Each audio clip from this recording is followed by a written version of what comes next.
Existe um sofrimento, mas eu entendo que exista um alívio. Eu sempre falo para as mães que elas precisam acreditar no que elas estão sentindo, né? É muito comum em meninas não ser identificado o TDAH. E se a gente junta essa autoestima baixa com impulsividade e adolescência, a gente vai ter um risco bem aumentado de uso de álcool e de droga, né? A mãe passa muita mão na cabeça, ou então foi falta de brigar. No meu tempo as crianças não eram assim. Oi, sou Lígia Merini, aqui no meu sofá para conversas íntimas, mas com ciência.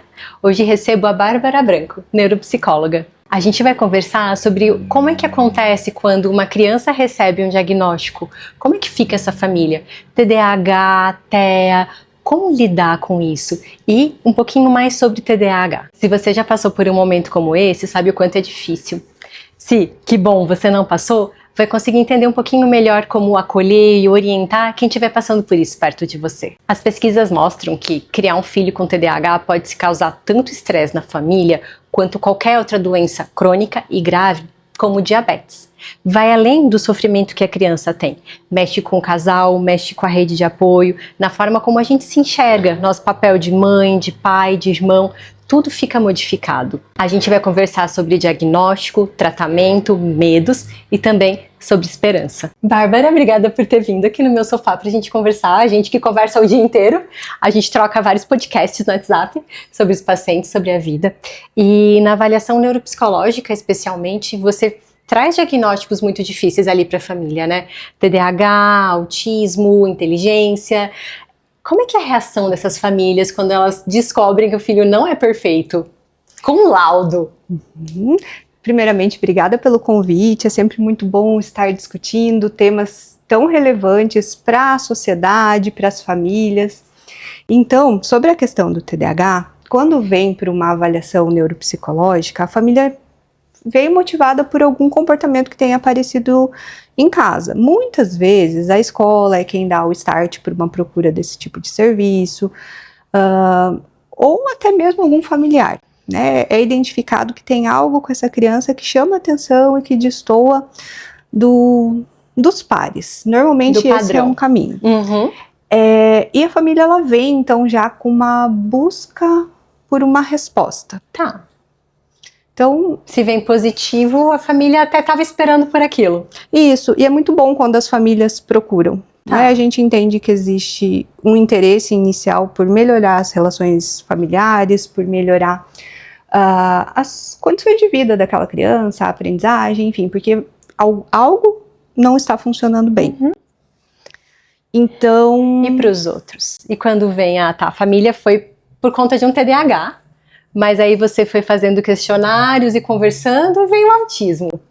Como é que é a reação dessa família? A avaliação psicológica, neuropsicológica, ela procura buscar algumas respostas. E às vezes vem algum diagnóstico, às vezes um risco para algum transtorno de aprendizagem, algo que não estava previsto naquela suspeita inicial. Então isso é algo que também acontece. Mas a avaliação ela é estruturada para contemplar esses comportamentos. Então a própria família já vai sentindo ao longo da avaliação que também pode existir algo na socialização, que também pode existir outros fatores, como também sintomas internalizantes, às vezes pode vir junto com uma ansiedade, com depressão. Então a família, ao longo da avaliação, por ser um processo construído junto com a família, ela já vai entendendo o que pode ter. Eu falo bastante isso com os pacientes, de que é um processo de descoberta, né? Principalmente quando é adulto, que são os meus. É muito um processo de autodescoberta. Ao longo dos questionários, das suas perguntas, eles já vão entendendo, né? Já vão ali pescando. Isso aqui acho que não tá tão saudável.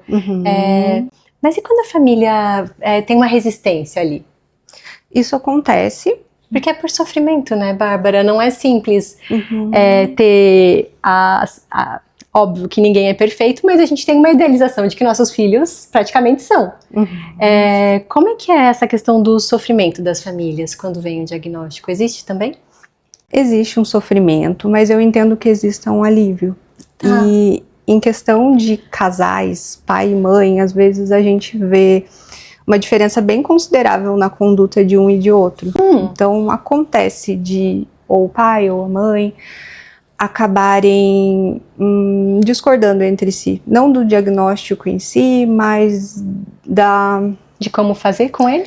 Do que fazer com ele? Do que fazer com ele e do quanto aquilo seria realmente necessário, ou o quanto que aquilo pode ser um mau comportamento em si, né? Ou uma falta de bronca suficiente. Então a gente vê muito isso no TDAH. E aí eu acho que vai para um viés até de responsabilizar o outro, né? De um bode expiatório. Sim. Não é TDAH, ela tá falando aqui, mas você não coloca limite direito. Ou você não tá tão presente quanto deveria. Em casais isso acontece, né? Até como uma das formas de lidar, né? Eu atribuí, porque a mãe passa muito a mão na cabeça, ou então foi falta de brigar. No meu tempo as crianças não eram assim, né? E sabe que tem esse estudo que eu falei no começo, de que a taxa de divórcio é a mesma de diabetes 1, insulino dependente, que usa injeção todo dia. A criança com TDAH, indo pro TDAH, gera um estresse muito grande nas famílias, né? É muito mais difícil conduzir, existe isso de tentar um bode expiatório. Sim, porque se a gente pensa os núcleos afetados, os sintomas que uma criança com TDAH apresenta, principalmente o hiperativo, o impulsivo, pode causar um estresse no ambiente. Então é uma criança que não vai responder tão prontamente aos comandos, ou pode ter uma agitação também. Fora, se for parar para pensar também, a própria rotina familiar, né? O quantas vezes aquela criança precisou ser mandada para fazer 10 vezes para ir tomar banho. Então às vezes um dos pais podem acabar cedendo, e aí o outro não concorda. Muitas famílias usam de punição física como uma forma de lidar com essas recorrências de comportamento. E sabe que aí a gente vai pro tópico que vai permear tudo aqui, de culpa, né? Porque eu já ouvi a seguinte fala de uma mãe. É recorrente, mas uma mãe em especial me falou: minha filha teve diagnóstico de TDAH e eu me senti muito culpada pelo tanto de vezes que eu dei bronca nela e dei tapa e era TDAH. Não é que ela não me ouvia de propósito, ela não estava fazendo para me afrontar, porque agora que ela está em tratamento, ela faz. Ela era bem intencionada, ela só não conseguia responder. Rola uma culpa, né? Isso. Eu imagino, eu vejo muito isso, né? Mas eu acho que só quem tem uma família com algum membro com TDAH vai saber muito bem sobre isso, né? Mas a culpa, ela tá em todo o processo. Permeando, né? Sobre por que eu demorei tanto, ou por que eu briguei, por que eu bati. E ainda se a culpa aparece, ela pode até ter uma certa função talvez de mudar as próximas atitudes, de pensar de um jeito diferente, né? De trazer uma consciência maior. E eu acho que o grande problema é quando não existe uma mudança de atitude naquela família. Né? E aí que precisa do tratamento continuado mesmo, né? Aquela família precisa de orientação. Né? Então talvez a culpa, surgindo num momento inicial pós-diagnóstico, ela funcionaria por algum tempo ali, até que a poeira baixe, que se possa entender pode ser motor de energia. De mudança de atitude. Né? Claro que só a culpa ela não vai funcionar em absolutamente nada. Mas a culpa bem tratada. Se ela puder trazer responsabilidade a partir dali, depois que o diagnóstico vem, então que ela sirva de repensar atitudes passadas para que elas não continuem existindo na rotina daquela criança. A gente está falando de criança, mas a gente também fala de adolescente, de adulto. Né? É legal, você falou que muitas vezes com o diagnóstico vem alívio, e ao mesmo tempo que tem muitas famílias que não querem levar para neuroavaliação por medo de rotular. Por medo de mas aí se ele tiver o diagnóstico é como se eu estivesse fazendo mal para ele. Como lidar com essas famílias que têm essa ideia sobre neuroavaliação? Eu vejo que a questão do rótulo vem como um medo, mas se você for parar para pensar, o rótulo ele já existe. Aquela criança que tem um comportamento considerado problemático pela escola, ela já chama atenção de alguma forma, né? E não de um jeito positivo, que a escola considera positivo e adequado num formato de aluno ideal, né? Então aquela criança ela já sofre o impacto daquilo nas relações interpessoais e claro, né, o TDAH ele também tem níveis, então a gente pensa que os casos mais graves e ainda quando existe muito comportamento hiperativo, impulsivo, as relações daquela criança, elas são afetadas no ambiente escolar. Sim, mesmo pelos amiguinhos, né? Gera um incômodo, mas fulaninho não fica quieto, mas não dá pra ele, atrapalha, ele fica me incomodando. Acho que, do que você tá dizendo, o diagnóstico não muda a criança, né? A identificação de que um comportamento diferente está acontecendo já foi feita. As crianças, os professores, a família, todo mundo já tá vendo um comportamento. Não vai dar para salvar a criança de não ser tão comum como as outras crianças. Ela já é diferente. Isso. E mesmo para a criança, saber que tem um TDAH, entender o porquê que ela funciona desse jeito, porque ela já sabe que ela funciona de um jeito diferente. Você conversa com a criança também na devolutiva de que ela tem TDAH? Sim, ela precisa saber o que aconteceu naquela avaliação, né? A gente sabe no começo o porquê que tá ali, o porquê que ela precisará participar de todas aquelas sessões e aí ao final do processo ela precisa saber o que a gente descobriu com aquilo, né? Então, dependendo muito da idade que a criança tem, a gente explica, geralmente usando recursos que possam fazer sentido para ela, que ela vai entender de um jeito acessível para ela. Que legal. Você fala da comparação com as crianças, porque não tem uma regra, né? Não tem um medidor de comportamento de criança. Essa criança tá nessa caixinha normal, essa criança não tá. E dentro de uma rotina familiar, de uma dinâmica familiar em específico, também existem variações. Então, tem famílias em que ter um ambiente calmo é algo mais valorizado, um ambiente tranquilo. Tem famílias que cumprir os horários, cumprir horários mais específicos, é algo mais valorizado. E tem famílias que isso não O mesmo é bagunça, né? Eu atendi uma paciente hoje que falou, lá em casa todo mundo é bagunçado. E tem casas onde tudo bem, né? Que não precisa ser tudo ordenado. Chega, guarda o calçado, coloca a roupa suja, blá, blá, blá. E tem casas que não. Chega e tranquilo e descansa. E aí isso vai mudar a avaliação, né? Isso. Tanto do que é esperado da criança, acho que por treinamento, que daí a criança de uma casa não tão organizada não vai ter treinamento, quanto não vai chamar atenção numa casa que preza, que é mais tranquila, que é mais solta. A criança... E a escola também, né, Bárbara? Porque dependendo do formato da escola, vai chamar mais ou menos atenção. Isso. É interessante a gente pensar também que muitas crianças com TDAH, elas também são filhas de pais com TDAH. Tem também esse outro item, né? E aí dá pra... Porque vai acabar tendo uma normalização, né? Acho que... Aí eu penso, vamos ver se você concorda. A gente tem quando o pai e mãe com TDAH tem o diagnóstico, vai ser mais fácil ver que a criança tem sintoma. Mas se o pai ou a mãe da criança com TDAH tem TDAH e não tem o diagnóstico, vai achar que é normal, né? Isso.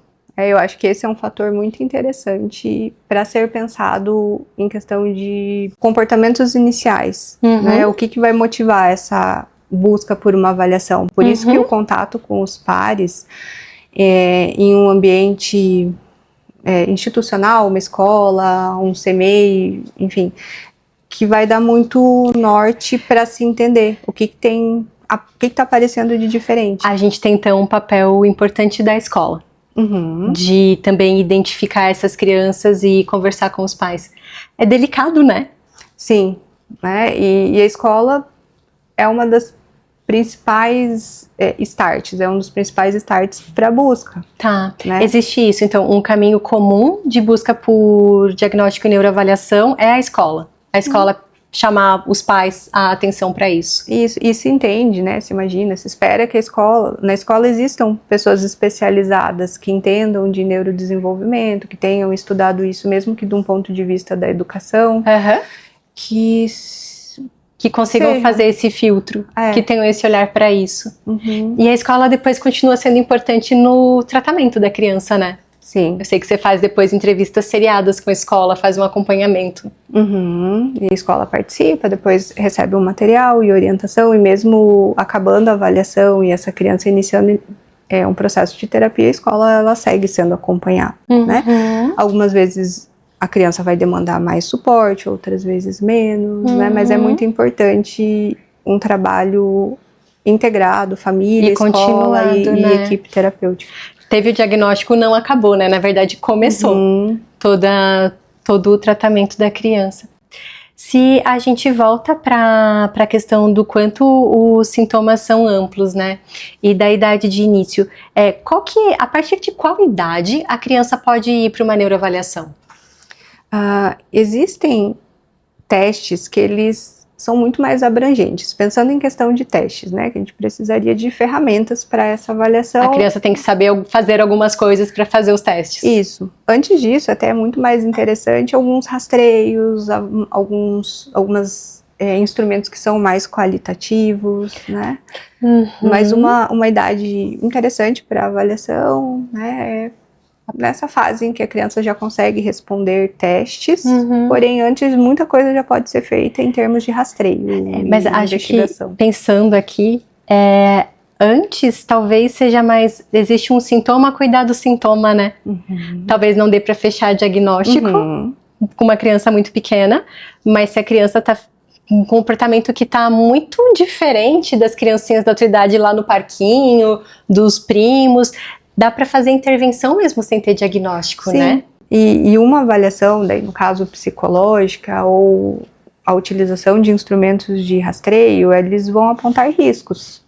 E saber que existem riscos já é algo muito importante para entender as intervenções. O cuidado, né? Cuidado. Não é porque com 4 anos, a partir de 4 anos vai dar para pensar um diagnóstico, mas não é por causa disso que se a criança mostra que precisa de um cuidado diferente, não vai ser oferecido, né? Existe o que fazer. Sim, e pensando 4 anos, crianças em idade pré-escolar, os fatores ambientais, eles são de um impacto muito grande. Então, vamos pensar que pode ser que seja um manejo parental que é a orientação para os pais. Exatamente, mas pode ser que seja o ambiente ainda esteja contribuindo para toda aquela agitação, para aquela impulsividade, para a dificuldade de cumprir comandos. E que dê para melhorar os pais. Sim. A criança pequenininha, então, passa muito tratamento por orientação aos pais. De como colocar limite, de como organizar. Isso, de um ponto de vista de psicoterapia, sim. Né? Não tem como atender a criança num contexto de terapia por alguns minutos semanais e esperar que grandes coisas aconteçam se os pais não fazem o que poderia ser feito no ambiente onde a criança existe realmente, que é em casa. Eu vou voltar para a escola, Bárbara, porque também acontece, eu não atendo criança, mas eu atendo muitas mães, né?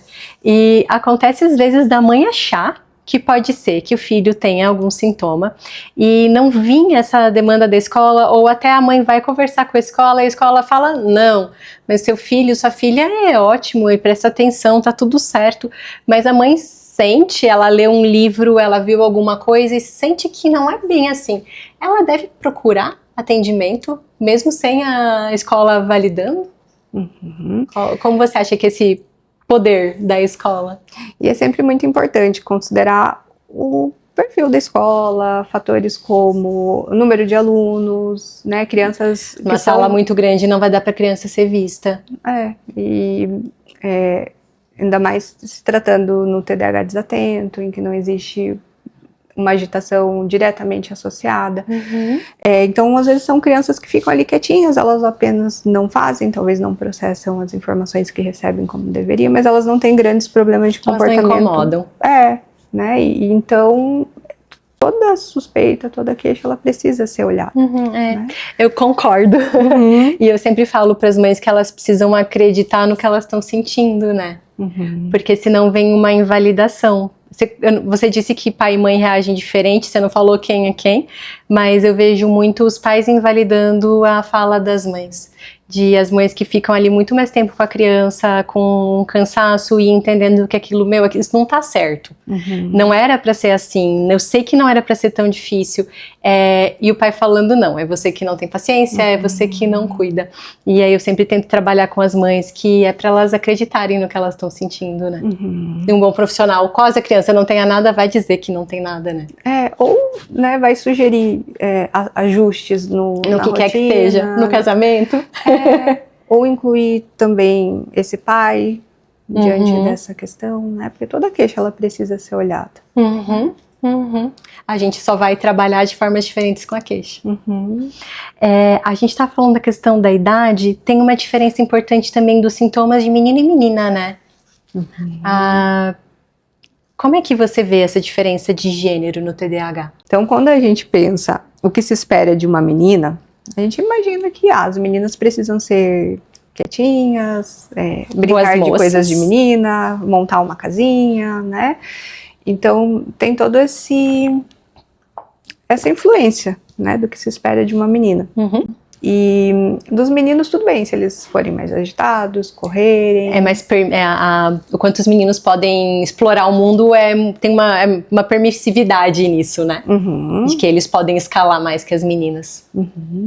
E aí, quando numa menina existe, né, uma combinação, né, um TDAH combinado, que é a impulsividade, hiperatividade junto com a desatenção. Né? Aí talvez chame um pouco mais a atenção, né? Porque as meninas deveriam ter outra conduta ali. Agora, se a menina for só desatenta...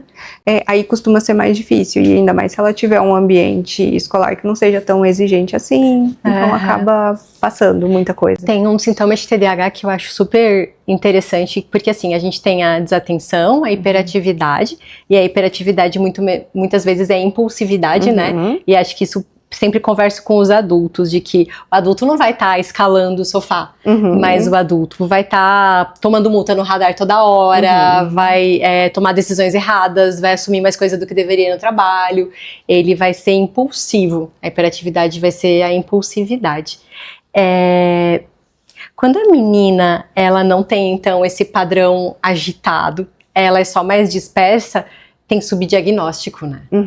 É muito comum em meninas elas não ser identificado o TDAH por esse fator. Por ser aceito socialmente que a menina fique quietinha. E até do rendimento escolar, né? Tem uma coisa que eu sempre converso com a Bárbara, da questão da compensação por inteligência. E aí não vai chamar tanta atenção mesmo, né? Ela vai ter um rendimento inferior ao que o cérebro... A menininha vai ter um rendimento escolar inferior ao que o cérebro dela poderia ter, mas ainda vai estar na média, ela não incomoda ninguém, vai passar por anos, né? Só que ela vai ter sofrimento, porque ela vai estudar, e o rendimento que ela vai ter na prova não é compatível com o que ela poderia. Isso pode contribuir para um subdiagnóstico, e também o suporte familiar. Muitas vezes pode acabar mascarando algumas coisas, e, enfim, às vezes é uma família que dá um suporte, que bom, né? Mas acaba compensando muito o aparecimento de uma disfunção um pouco maior na escola. A criança não aparece o sintoma porque a família faz essa acomodação de alguma forma, para que a criança consiga ir bem. E novamente, o ambiente escolar menos exigente pode trazer também isso. E às vezes não é nenhuma exigência de inteligência, assim, né? Uma exigência, às vezes, de formato. Lá na escola do meu filho, por exemplo, eles podem andar descalços. Meu filho vive descalço. Eles podem andar descalços, eles às vezes podem sentar no chão em vez de sentar na cadeira. Eles têm uma dinâmica, ele tá no 4º ano. Agora é até um pouquinho mais certo, mas até ano passado era muito livre onde sentava, por exemplo. E existem escolas mais rígidas, né? Isso também vai mudar tanto a visão da escola quanto aparecer ou não sintoma, né? Sim, então a aprendizagem, ela é um aspecto muito afetado no TDAH, né? Em diferentes níveis, claro. Porque tem a compensação por inteligência, né? E também porque inteligência não faz parte do diagnóstico de TDAH, né? Tanto faz, se é uma inteligência inferior ou superior alta, pode ter TDAH de qualquer forma, só que vai aparecer diferente, né? Exatamente, e aí acaba, muitas vezes, compensando, fazendo exatamente isso, de compensar. Então, às vezes, o pouquinho que aquela criança prestou atenção na aula foi suficiente para, na hora da prova, ela conseguir atingir a nota, ou, às vezes, ter uma família que monitora mais os estudos também, que bom, né? Às vezes é uma família que dá mais suporte. Ou poder mudar de lugar, como eu estava falando também, né? A criança é hiperativa, mas se ela tem a liberdade de sentar no chão, depois voltar e tirar o sapato e colocar, não vai ser um problema para a escola, né? Sim, e em formatos tradicionais a gente vê um desajuste maior. Sim, porque daí fica escancarado, né? E pensando num formato de escola mais tradicional, vai tocar justamente nos sintomas do TDAH. Sim. né? Que é responder prontamente um comando, que é permanecer sentado. Que é ter que ficar num formato, né? Às vezes até eu fico com adolescente, né, com dúvida se eu medico, porque às vezes o adolescente ele tem TDAH, mas ele é funcional. O incômodo em quererem que ele caiba numa caixinha, mas ele rende bem, ele funciona bem, ele só é diferente. E a ideia não é normalizar, né? A ideia não é que fique igual todo mundo. A ideia só é que não tenha prejuízo de funcionamento, que a pessoa renda o seu potencial e que não tenha sofrimento. Sim. Tem um outro sintoma de TDAH que eu acho bem interessante, que não é muito falado, que é a questão da desregulação emocional, né? Das pessoas com TDAH, que até é algo que aí, mas será que não é autismo?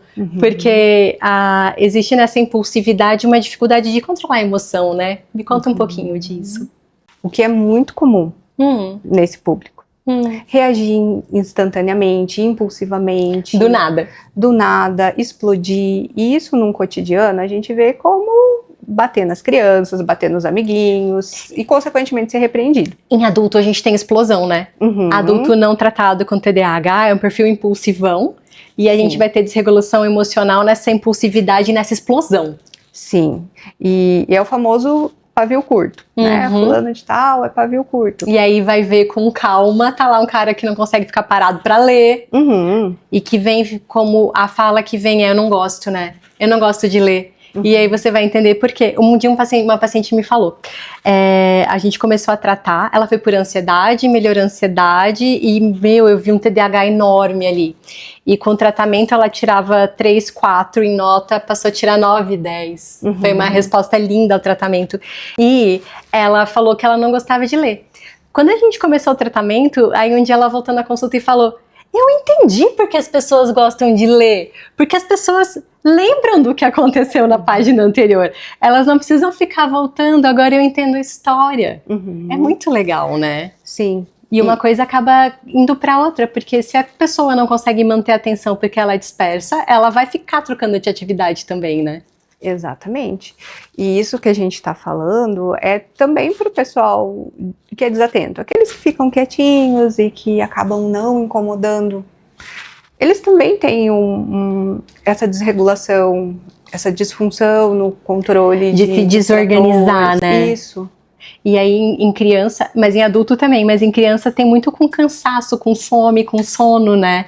São crianças ainda mais frágeis para se desorganizarem ali emocionalmente, para continuar respondendo um comando, se elas estão com fome, com sono, muito cansadas. São muito mais sensíveis a todas essas questões. Que são cotidianas, que nós que não temos TDAH acabamos tendo uma tolerância maior em relação a essas questões. E quem tem TDAH não, né? Fica mais sensível. Sim. Tem uma hipersensibilidade, né? E pode ter também hipersensibilidade a estímulo, né? Som, luz, coisas apertando. Sim. Não necessariamente isso é autismo. E aí pode virar uma confusão, né, Bárbara?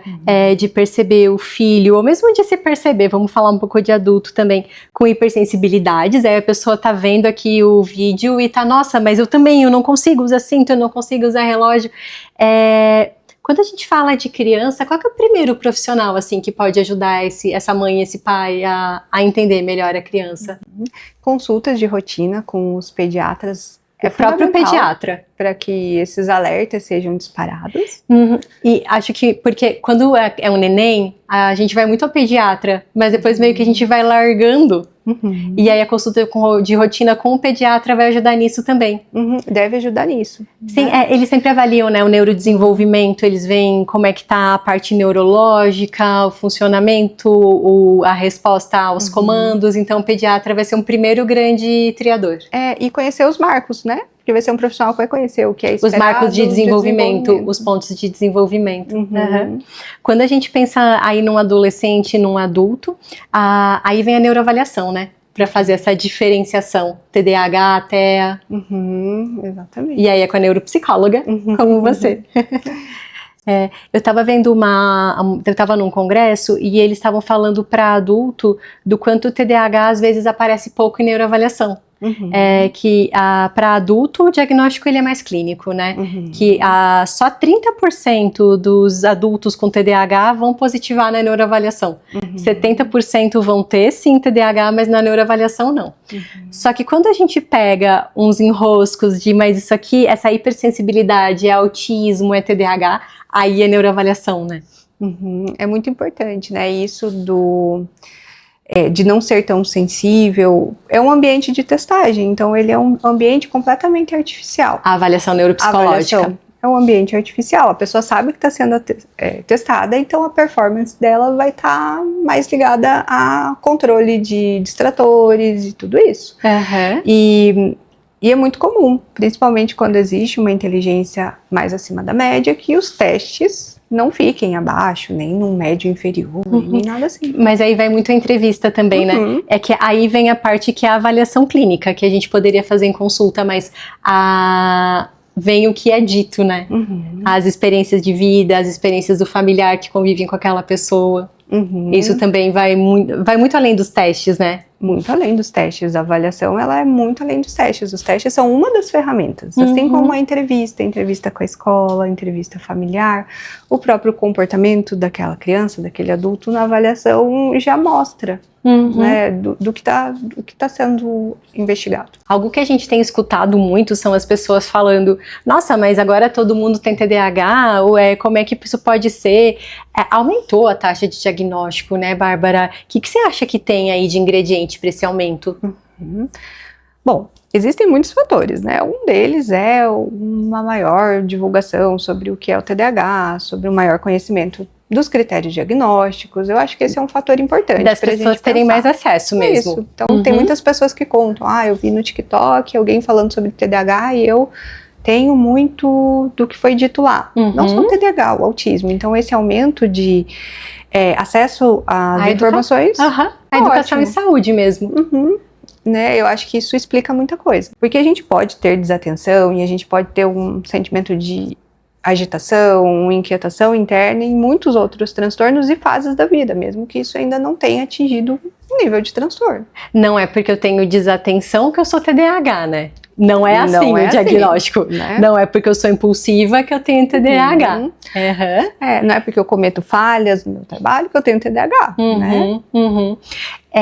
E tem a questão da tecnologia também, né? Do ritmo de vida mais acelerado que deixa as pessoas muito mais desatentas. Sim, e o quanto perdemos a tolerância de pequenas esperas. Também, né? De precisar olhar o celular, de precisar estar fazendo alguma coisa e não manejar tanto o tédio. Né? E a TV, né? A gente, quando era criança, via o que estava passando e tinha propaganda.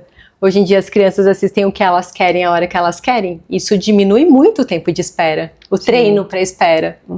E todos esses são fatores que podem ser confundidores, né? Mas quem é TDAH é TDAH. Tá.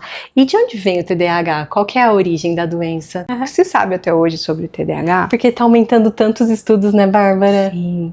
E o que se discute é justamente isso, que existem fatores que podem ser ambientais, que acabem potencializando, mas o TDAH, ele tem uma influência genética muito grande. Né? Tanto que é muito comum. Esse é o principal fator. A gente diagnosticar a criança e o pai e a mãe então entenderem que tem, né? A herança genética é muito, muito importante. Sim.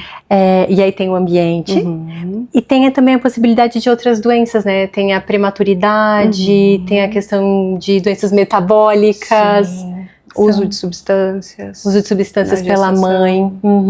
Teve agora um estudo recente do ano passado do uso de ácido valproico em homens, que o uso do valproato, que é uma medicação que a gente usa para transtorno bipolar e para convulsões, aumentar o risco de autismo em crianças. Não é só o que a mãe toma, né? Também é o que o homem estava usando ali quando o espermatozoide foi liberado. Quando a gente volta para a questão de acesso à informação em YouTube, Instagram, TikTok e tudo mais, você acha que isso mais atrapalha ou mais ajuda? Atrapalha e ajuda. Então, se a gente pensa que são informações que estão sendo divulgadas de um jeito sério, então vai ajudar muito. Como a gente. Mas também existe uma banalização. Agora todo mundo pode acabar falando sobre isso, de qualquer jeito. Então eu acho que ajuda e atrapalha, né? Pode ajudar também no sentido de diminuição de estigma, de preconceito. Isso é muito legal, às vezes, quando pessoas públicas que têm diagnóstico falam que tem, né? Porque, nossa, aquela pessoa tem, e ela é tão normal. Sim, ela é normal, ela só tem particularidades. Eu vi um termo muito legal outro dia, que era que, às vezes, as informações que vêm em rede social parecem uma coisa meio de astrologia. Porque vem tão diluído, tão banalizado que qualquer um se encaixa. Sim. E não é assim, né? Para caracterizar transtorno do déficit de atenção e hiperatividade para ser um TDAH, precisa ter sofrimento, né? Precisa ter prejuízo. Sim. Eu sei que na neuroavaliação você também avalia o QI. Eu sou uma que morro de medo de fazer neuroavaliação e ver o QI embaixo. E eu descobri que era tudo mentira, eu inventei todo o que existe.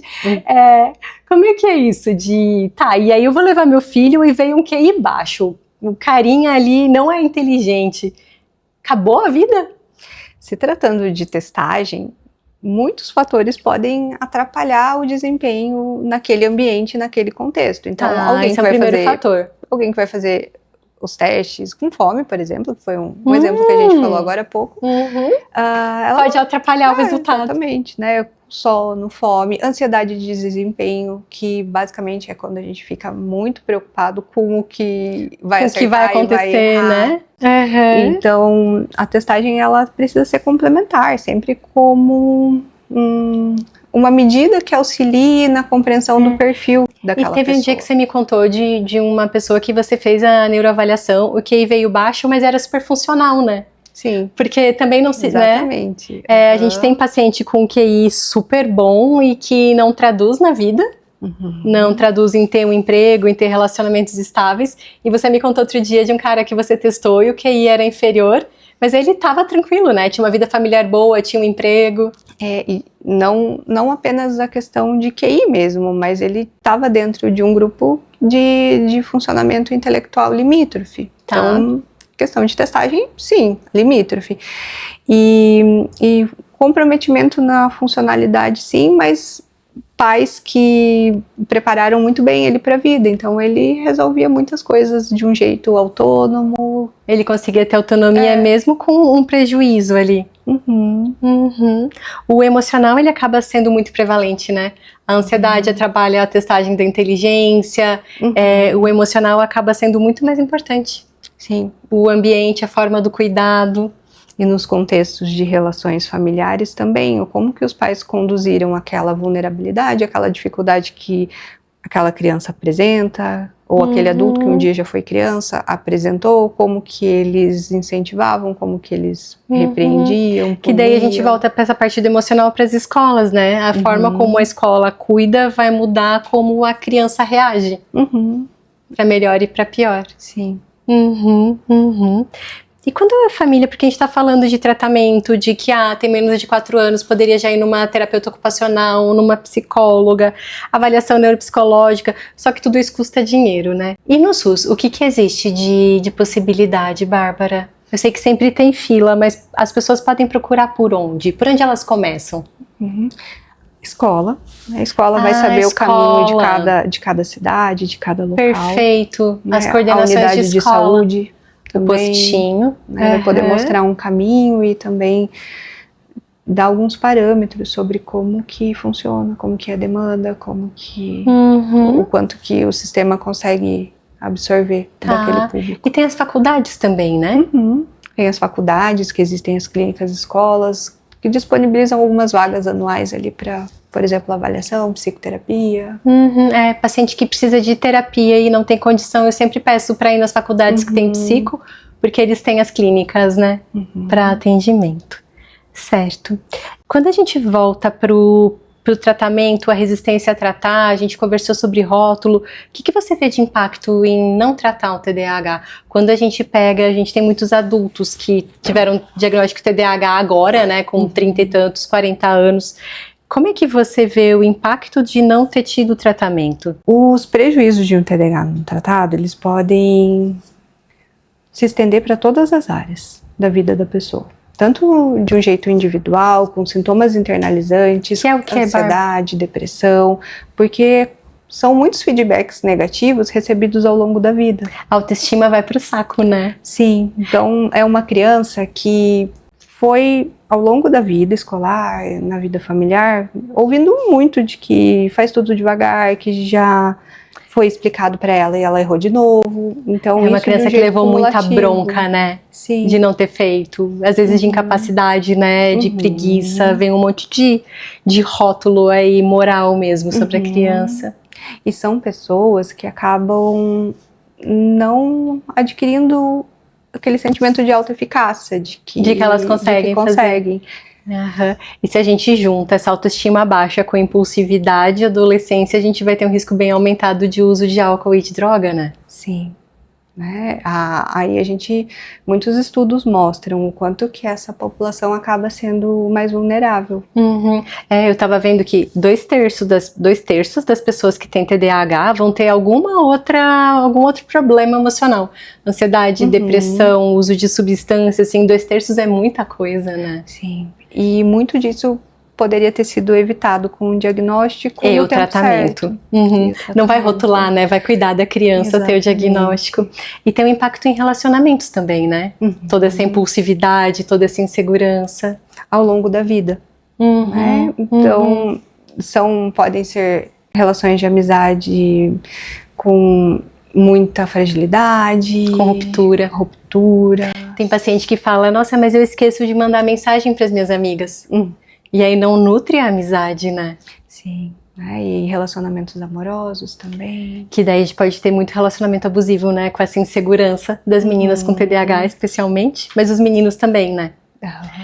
De ficar em dúvida se disse, eu disse mesmo, eu não disse. Fica muito mais fácil do outro deixar a pessoa confusa. Sim, é como se o TDAH fosse uma porta de entrada, assim, para muitos outros transtornos e condições que vão se somando ao longo da vida. Sim, as coisas vão se retroalimentando, né, de uma forma ruim, num TDAH não tratado. Um TDAH não tratado, mas dá para viver muito bem. Com ele tratado.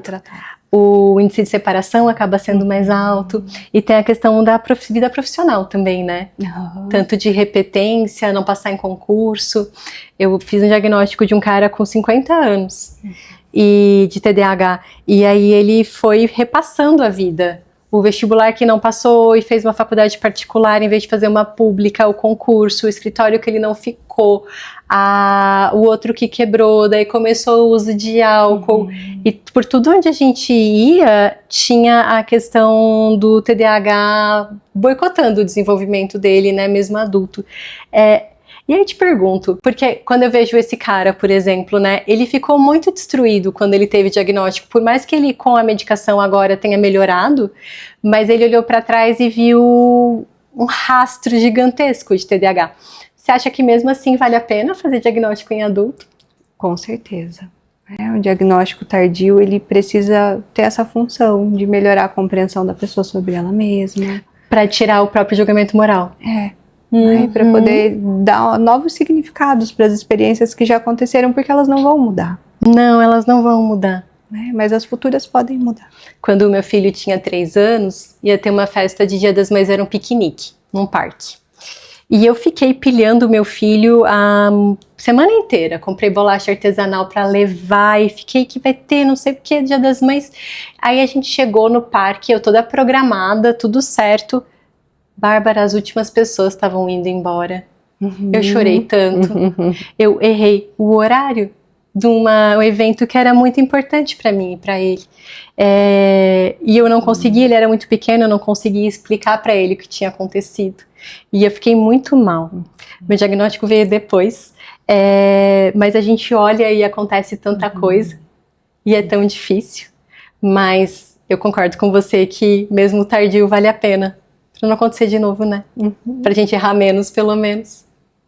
E pra também pensar as estratégias, porque dá pra fazer terapia, dá pra buscar auxílio com medicação, então muito pode ser feito, além de estratégias de rotina, como o uso de agenda, estruturação de uma rotina, tudo isso melhora muito a vida de um adulto com TDAH diagnosticado depois. Mesmo que ele tenha que fazer terapia pra lidar com o que já aconteceu. mas tira um pouquinho da culpa de que não era preguiça e nem... Não, era só um TDAH não tratado, vamos lá, bola pra frente. E aí tem uma coisa sobre medicação, né, Bárbara? Porque tá, doença do neurodesenvolvimento, então ela veio desde sempre. Se a gente intervém precoce, a gente diminui a chance dessa criança precisar de medicação pra sempre, né?